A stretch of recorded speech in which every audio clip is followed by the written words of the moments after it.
Hey, what's up, blues fans? This is John with the Blues Guitar Institute, and this is your Tuesday Blues, lesson number 22.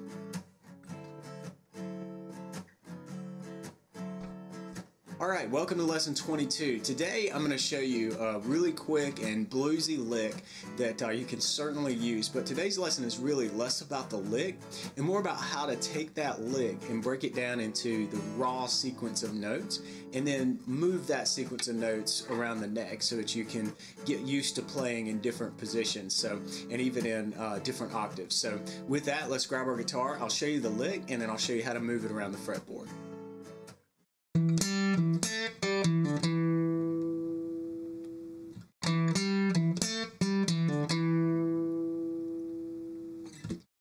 Okay, so there was the lick, and we've really got just a few notes there.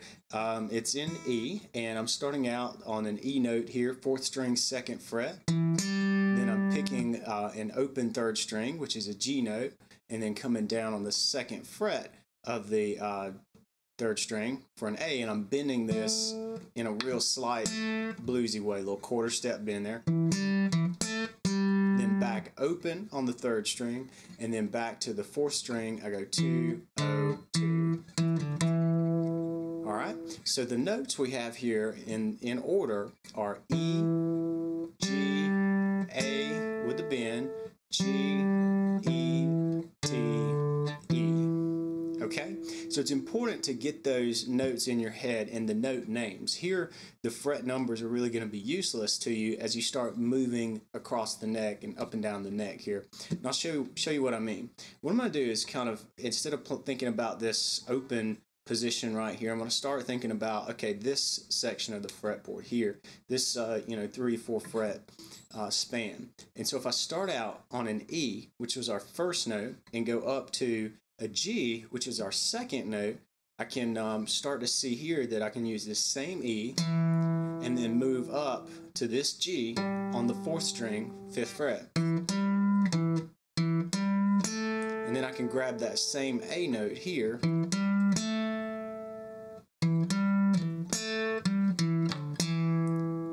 then I found this D note here on the 5th fret of the 5th string.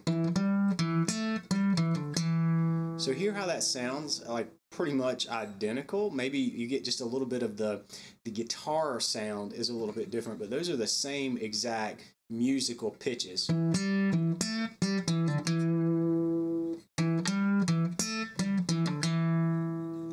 And see, now you're thinking about the lick in a different spot, and you've opened up this little region of the fretboard to play those very same notes. And let's keep going. We can move and find a next E in this next sort of fret grouping here, and we've got one here on the 9th fret of the 5th string. So here's what the lick would look like played up here in this section.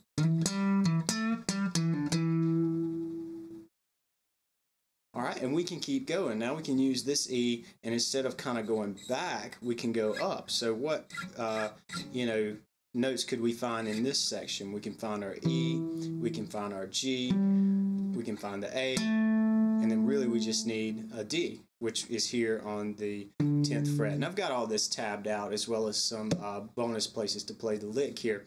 But the importance is that you realize that these are the exact same musical pitches.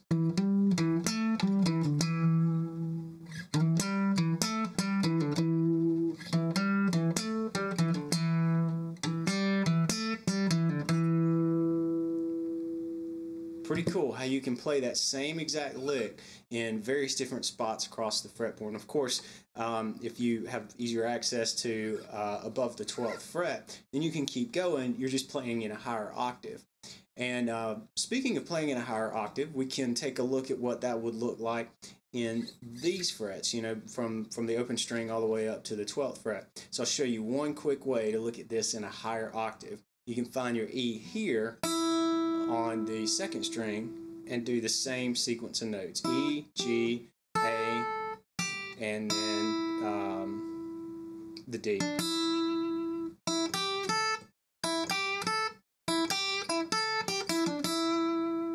Alright, so it's got the same musical intervals involved, but we're an octave higher.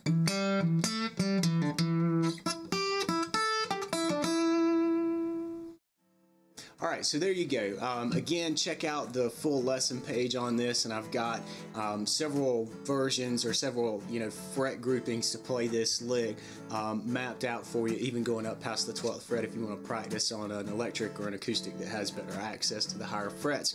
But the real point of this is not to get that lick into your vocabulary, although it's super useful as one of these little micro licks that you can tag onto a lick here and there, or work in really quickly in between chord changes. But the main point is start to think about your licks in different finger positions up and down the fretboard. I think that is one of the biggest things that helped me start seeing the fretboard as just a ton of options rather than a ton of roadblocks.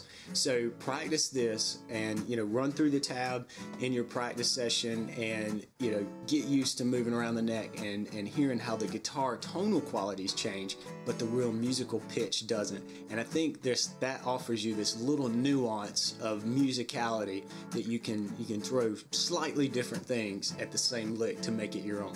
So that wraps up for Tuesday Blues number 22.